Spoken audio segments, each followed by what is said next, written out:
Muchas gracias. Es un placer compartir esta mesa virtual con expertos como los que van a participar o están participando ya en el Congreso Internacional del Derecho del Arte.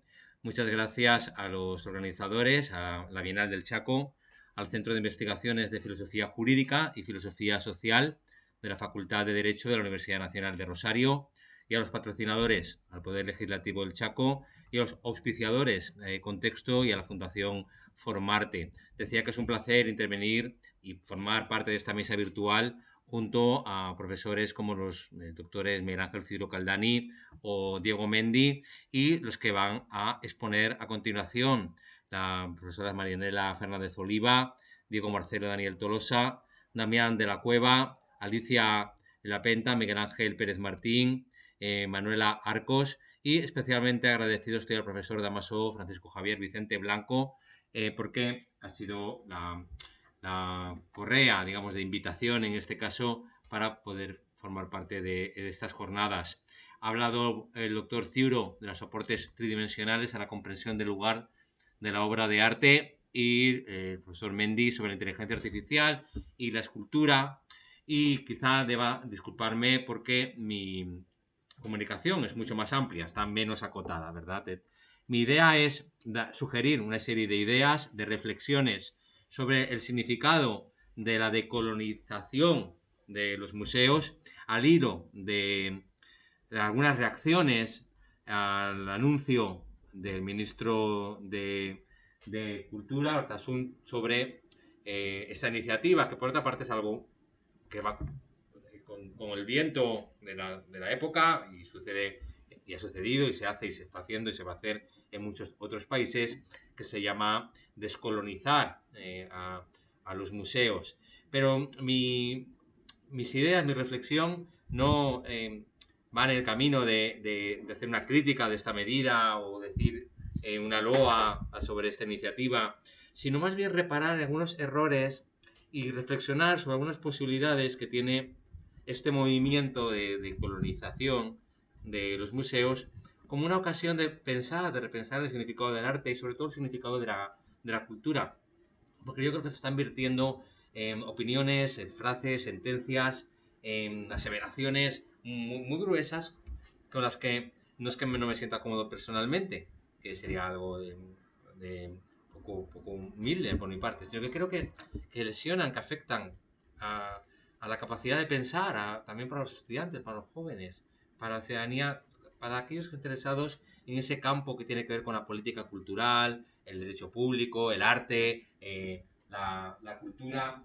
Bien, en primer lugar, mis reflexiones se enmarcan dentro de un campo que se puede llamar de dimensión cultural, ¿no?, del derecho, toda vez que participa de la idea de tridimensionalidad de Miguel Reale, entre otros, que viene a decir que el fenómeno jurídico se expresa, pues, siempre cabe situar alguna de sus expresiones, al menos en una de esas tres dimensiones. La primera sería la formal, la normativa, los enunciados, las fuentes formales del derecho, y eso lo estudia la ciencia jurídica, ¿verdad?, sobre todo. Una perspectiva que ya no es formal, sino que es una perspectiva real, social, si se quiere así, estudiada básicamente por la sociología del derecho. Y otra perspectiva o dimensión, que sería la dimensión axiológica, ¿no?, la que tiene que ver con los valores, con la reflexión sobre la justicia, y a eso se suele, o se ha dedicado, o se suele dedicar la filosofía del derecho. Me río porque iba a decir también se dedicaba, toda vez que ha desaparecido mi asignatura de los planes de estudio en la Universidad Jaume I, primero. Bueno, se dedicaba, bueno, nos seguimos dedicando a la filosofía del derecho, también a reflexionar sobre esta idea de justicia, ¿no? Bien, dicho esto, en ese marco de la dimensión cultural del derecho, que parte de una tridimensionalidad, habría que decir, ¿dónde se sitúa lo cultural? ¿En lo formal, en la dimensión normativa formal, en la dimensión real o sociológica, o en la dimensión axiológica valorativa?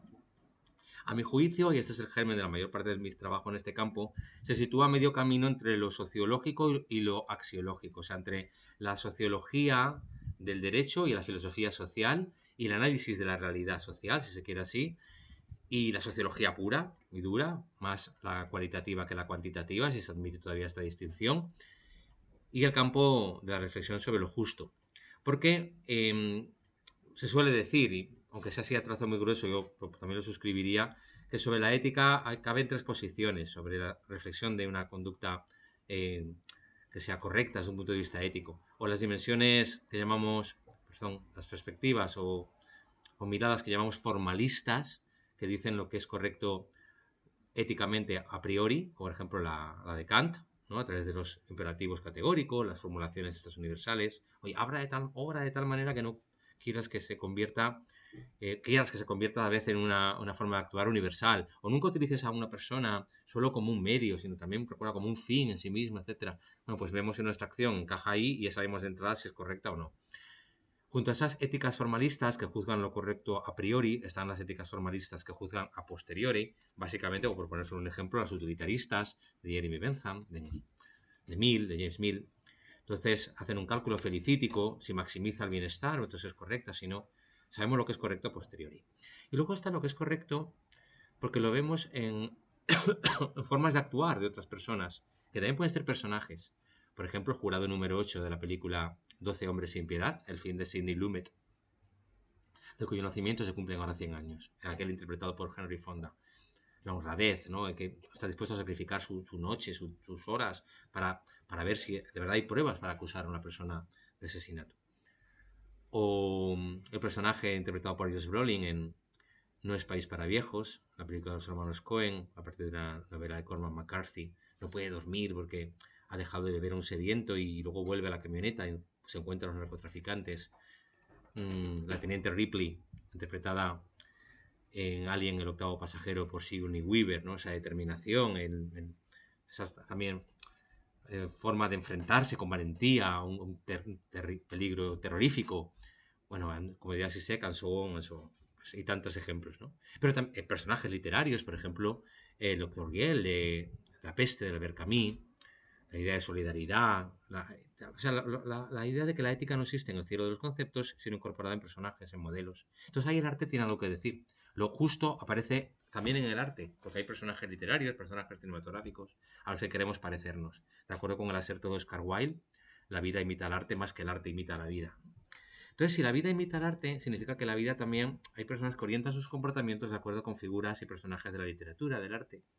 Y ahí tronca con la sociología. Por eso mi reflexión está entre la dimensión axiológica y la dimensión sociológica. Porque hay autores, sociólogos, en un tiempo donde había una correspondencia, como decía el profesor José Miguel, el profesor José García González, en las metáforas de lo político, ¿no? Cuando había una correspondencia entre lo que hacía Panofsky, el autor de esos tres niveles del análisis de la imagen, el preiconográfico, lo iconológico, que utilizamos mucho en nuestros estudios en el Instituto CINIC de Castellón, el Centro de Investigación Norma e Imagen Contemporánea.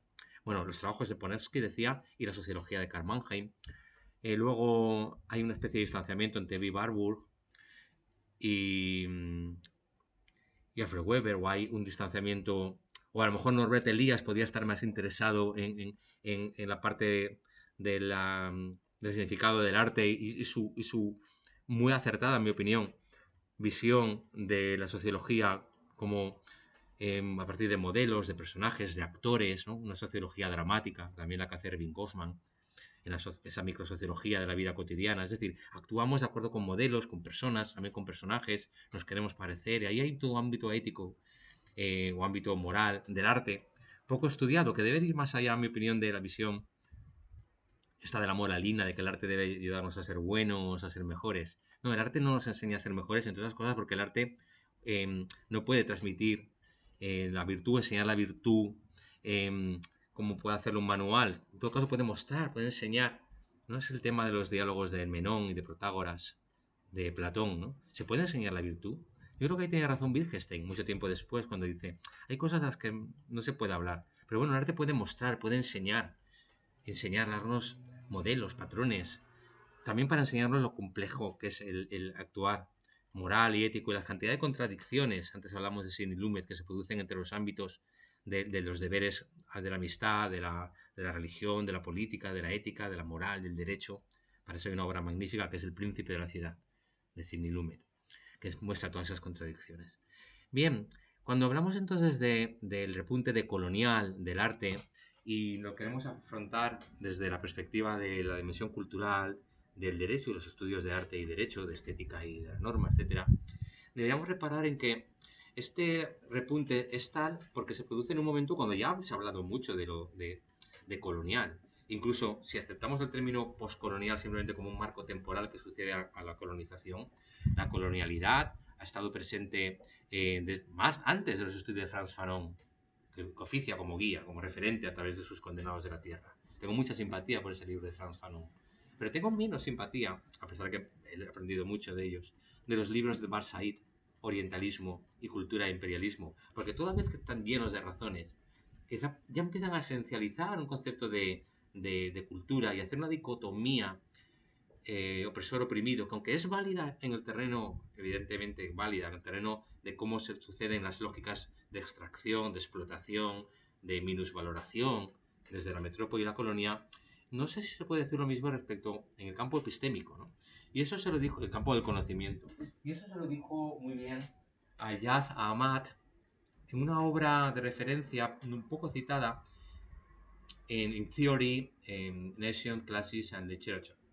En teoría, naciones, clases, literatura, donde ahí Hamad le dice a Barça y a otros que quizás están incurriendo en un problema de esencialización de Occidente y de Oriente, que pasa por alto las diferencias de clases sociales, el diferente impacto económico, socioeconómico, de, de los procesos de colonización, de descolonización. Yo me sitúo en el terreno de los estudios decoloniales muy cerca de autores como Antonia Appiah o Homi Bhabha, ¿no? Una obra de referencia de 1994, que es el lugar de la cultura, porque estos autores, Ayhad Ahmad, Appiah, eh, Homi Bhabha, estoy buscando una última reflexión de autora que siempre me ha parecido también muy interesante en este campo. Aparecerá más tarde en la reflexión, espero. Mm, bueno, eran autores que ya incluían nociones como la mímesis, lo intersticial, Homi Bhabha habla de el in-between, el entretanto, la hibridez, como diciendo, bueno, las cosas no son tan sencillas. Pensemos, no es equiparable, pero enteramente equiparable, pero puede dar alguna idea. Por ejemplo, la idea de que en la invasión francesa de España y figuras heroicas como Curro Jiménez son dos polos tan separados, tan uno positivo, otro negativo, yo no sé muy bien cuál es que en verdad.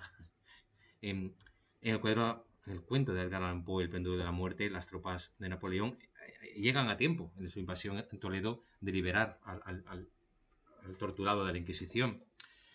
En la expansión del Código Civil, del Código Napoleón de 1804 por Sudamérica. La guillotina y el código avanzando en la novela de la Carpentier, ¿no? El siglo de las luces. Hay toda una serie de categorías híbridas, intersticiales, que deberían hacernos evitar caer en los esencialismos. Porque hay un peligro en los estudios precoloniales, que era el suprematismo, ¿no? Racial, como si hubiera una superioridad moral del hombre blanco. Eso está muy bien combatido en Daniel Trilling cuando le critica a Rudyard Kipling, ¿no? Su ridícula forma de aplaudir el imperialismo británico. Bien, eso es deleznable, está claro. Pero esa modernidad era muy compleja porque incluso si hablamos de diferentes modernidades y nos centramos en la modernidad, no en la del descubrimiento, nuevo mundo, que son expresiones efectivamente de una perspectiva eurocéntrica, sino la modernidad europea del conocimiento de la ciencia, de la post-renacentista, de la ilustración italiana, de la revisión, la abolición de la tortura, de la división de poderes de Montesquieu, de los textos de Jefferson en Estados Unidos, de la reforma protestante, de la revolución industrial. Parece que Europa en un momento determinado sí que toma un testigo de los avances en términos civilizatorios, que tiene una contracara en el colonialismo, en la extracción, en el horror que decía Conrad. Pero seguro tiene aspectos positivos. Por ejemplo, la democracia, ¿no? La igualdad del hombre y la mujer, la abolición de la esclavitud. no como fruto de una, ya digo, de una superioridad moral, sino como desarrollo histórico de resolución de conflictos que es posible identificar, que se producen también en Europa. Los derechos humanos serían, por ejemplo, una forma de una propuesta de código de validez universalizable. Bien, a mí el problema del repunte de colonial es que caen en el error de lo que, por ejemplo, autores como Walter Miñolo, cuando hablan critican el concepto de estética, como si fuera un concepto europeo, como fuera europeo y esencial la idea de la identificación entre la estética y la belleza. Y dice, no, ya que buscar una estesis, dice Miñolo, el enólogo y el semiólogo, ¿no? Y crítico cultural argentino, dice, hay que, si no recuerdo mal, pues regresar a una estesis como impresión más allá de lo bello, como sensación, no reducida a la visión de la modernidad europea, ¿no? Entonces, cuando yo leo los repunte estético en museos como el Museo Thyssen en Niza y oigo cosas como que Picasso o Gauguin o Kirchner se apropian en un tono así como de crítico, ¿no? Del arte de la colonia, pues veo esa esencialización extraordinariamente peligrosa, de la que ya hablaba Ahmad, o que un director como Ousmane Sembene, el director de cine senegalés, con sus maravillosas películas sobre el empoderamiento de la mujer como heroína cotidiana, decía, no hay que darle el universalismo a un solo foco de conocimiento, ni siquiera Europa, o por supuesto no Europa, porque hay universalismos no europeos. O sea, hay que deseuropeizar el universalismo. Bien, el problema yo creo que del el repunte de colonial es que no se ha hecho eco de la crítica de los tics más indefendibles de la retórica colonial que hay en autores como, digo, pues Bar Said, si queremos, que cae, en mi opinión, también Walter Miñolo, que hay otros autores que siguen cayendo, a partir de una lectura que hicieron del postestructuralismo francés, de Derrida, de Foucault, de Roland Barthes, ¿no? Y que lo complicaron todo, además paradójicamente, porque estaban acudiendo a herramientas conceptuales europeas, ¿no? Para desplazar ese centro epistémico, ese hablar de la periferia, cuando es imposible hacer eso. Es imposible y yo tampoco sé si es deseable, si es deseable. No soy experto en estética. Estudié en mis años cuando estudié filosofía. Recuerdo un librito muy, muy interesante de Arthur Danto sobre el abuso del concepto de lo bello en la estética. Se puede hacer desde el propio Europa, ¿no? La raíz grecolatina. Lo ideal sería no darle importancia a ese origen ni esencializarlo. Por ejemplo, la Grecia antigua, estaba pensando en Protágoras, muchos pensadores hipersocráticos y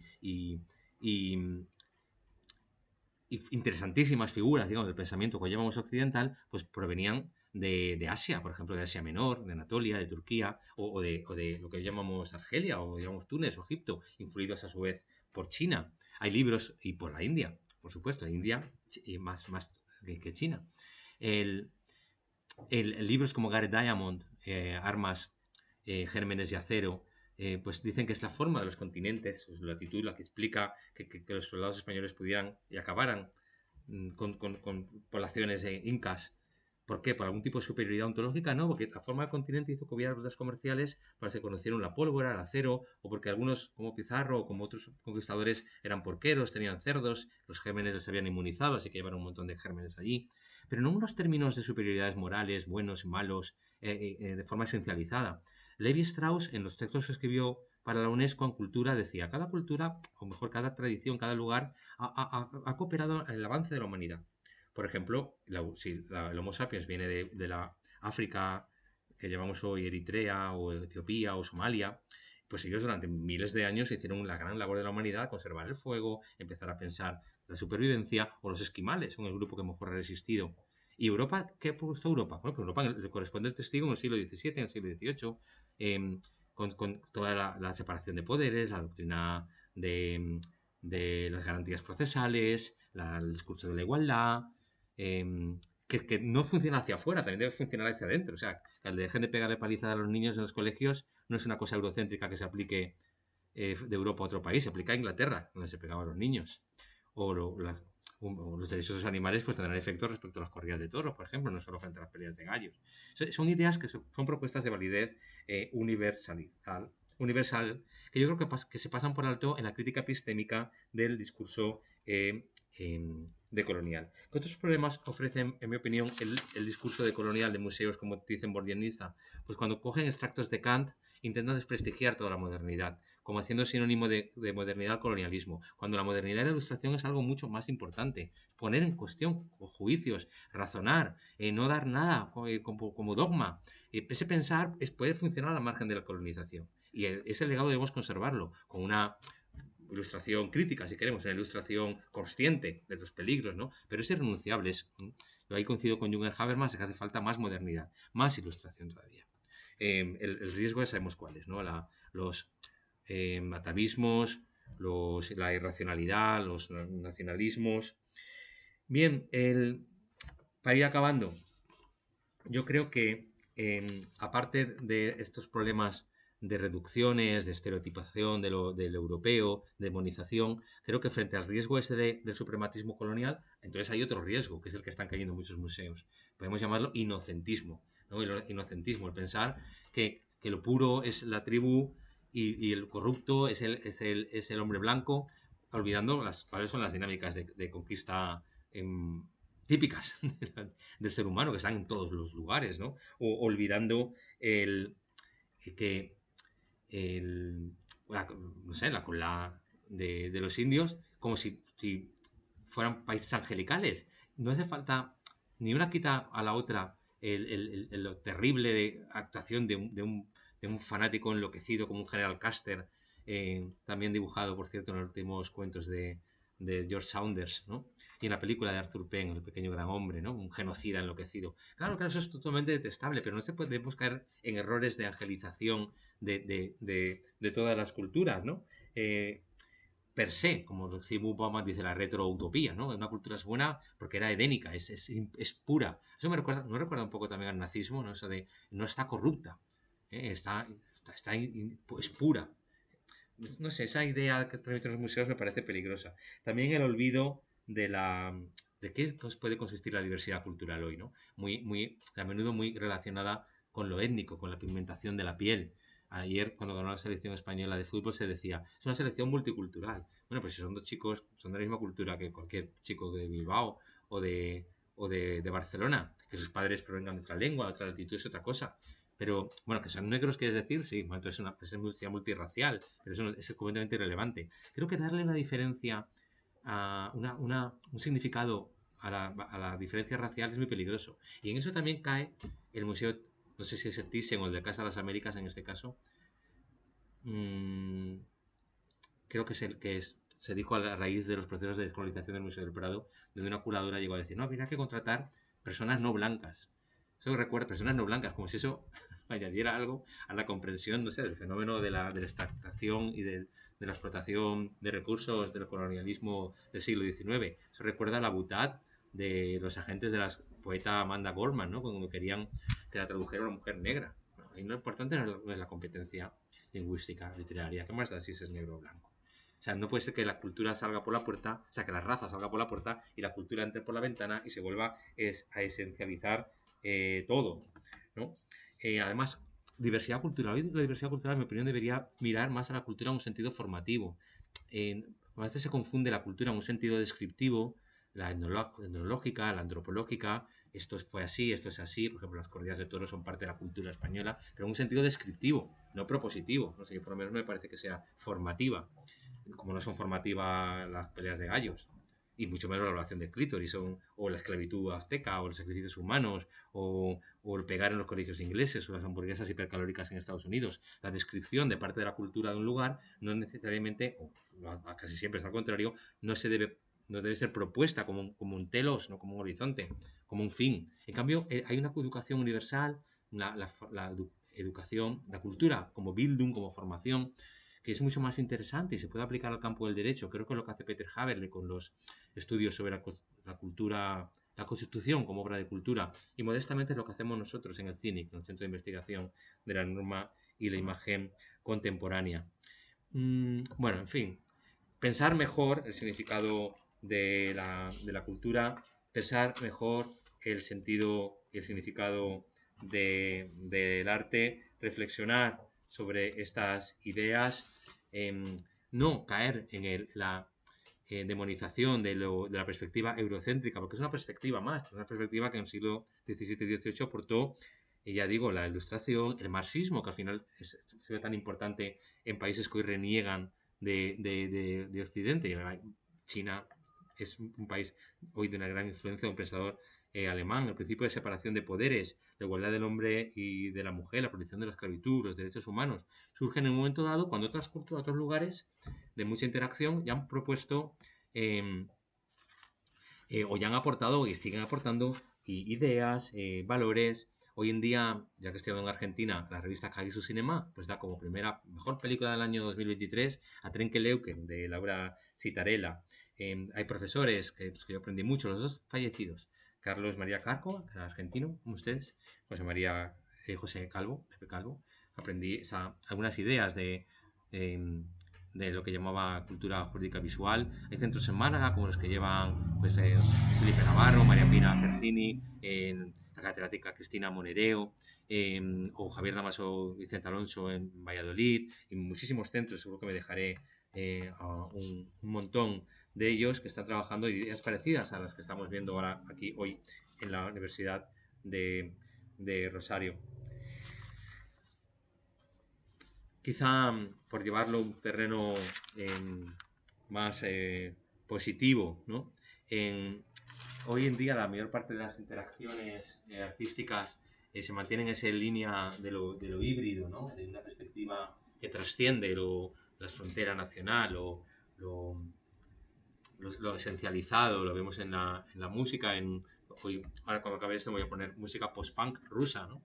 Que a lo mejor he aprendido de Manchester, o a lo mejor veo una película de Kurosawa que adapta a Dostoyevsky.